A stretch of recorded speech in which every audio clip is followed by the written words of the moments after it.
our presentation about social issues, we would like to tell about gender equality in singles figure skating.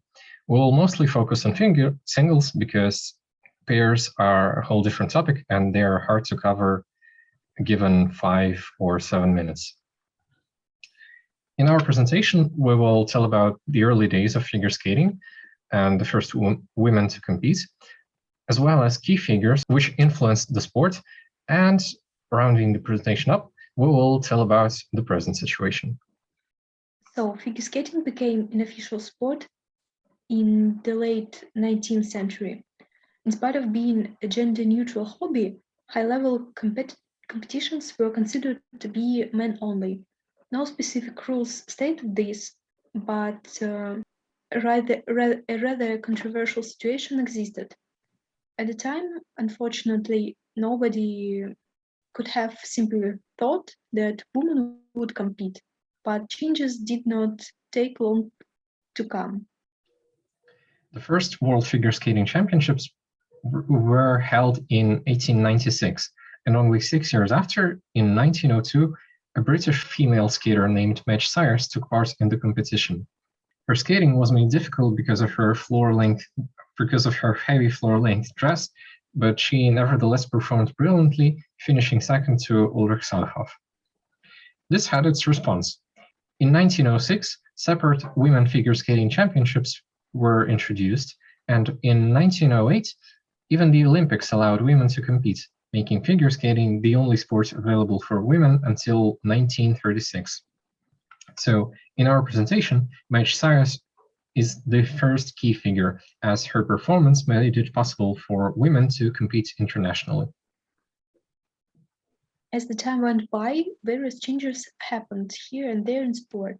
Bigger picture, however, remained more or less the same, where the next woman to cause pivotal influence on the sport was a Norwegian, Sonja Henie. She still has most combined titles in women's single skating, with 3 consecutive gold medals, won at the Olympics, and 10 consecutive world titles behind her back. What she brought to the sport is still relevant. Most notable achievements are introducing white skating shoes and short skirts. Henie also performed an axel jump, which was considered to be a men's one. Alexandra Trusova made another leap forward possible. She was among the first women to consistently land quadruple jumps in her programs, encouraging the opponents to learn these more complicated elements.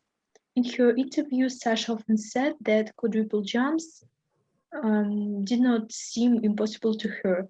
If men could do it, women could too. Sasha's achievements led to the escalation of older problems and emergence of new ones, which we would like to explain further. So even to this day, there are still some issues justified only by traditions and nothing else. Out of all presented on the slide, the situation concerning quadruple jumps ban in women's short program arouses the most heated debates. Some coaches suggest removing the ban, but they are opposed by the Figure Skating Federation of Russia's opinion. No changes need to be introduced.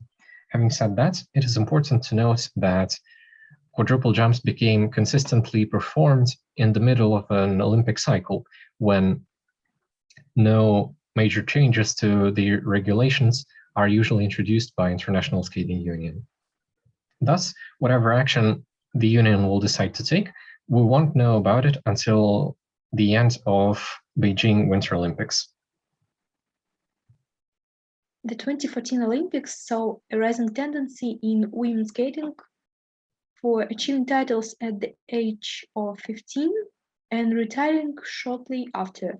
This can be explained by a few reasons, but discussing them in detail is out of our goal bounds. In spite of adult skaters possessing numerous opportunities, that is, acquired experience, practiced components, vocabulary, and conveying a richer impression in general, they're often left defenseless against ex-juniors. This is the reason for some coaches and International Skating Union officials to suggest either raising the age required to compete in the senior category or introducing an additional one. This issue might be secondary in our perspective, but it is closely related with another one, which is, to a certain extent, common, unfortunately, in all female sports. The phenomenon is a sexual objectification of athletes. Various fans and occasionally even professionals say that young ladies have nothing to look at, neither in terms of artistism nor physical appearance. The former is often explained by the fact that entering senior competition at an early age demands young skaters to perform programs they often struggle to interpret, as some may think.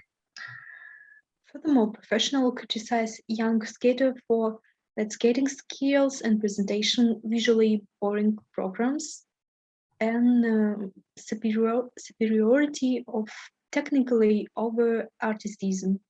In turn, skating of adult competitors, which possess all of these qualities, is often characterized as true or mature. According to public opinion, Elizaveta Tuktamisheva provides a good example, and Karolina Kostner a perfect one. Trying to fulfill demands of the public, coaches artificially add lacking of maturity to performances of younger skaters by accentuating skaters' breasts with color, inserting bra form pads, visually narrowing the waist, and putting heavy makeup on their faces. In recent time, attention has also been rising to such factors as choreography, music interpretation, and skating skills. This led to younger skaters outperforming even adults, as it is the case of Kamila Valieva. On this slide, we have some rather questionable, I would say, quotes concerning the situation with mature women skating. So, as we said, coaches such as Alexander Zhulin and Rafael Artunan, and professional choreographers as Daniel Gleichengaus often say something we think is questionable. But to sum up, it is possible to say that figure skating did not feature gender equality from the beginning, but the restrictions were slowly fading out as the time went by. Rounding the presentation off, we can say that equality in singles figure skating is not achieved yet, but the future promises to be bright. These are the sources we used preparing our presentation. Thank you. Thank you.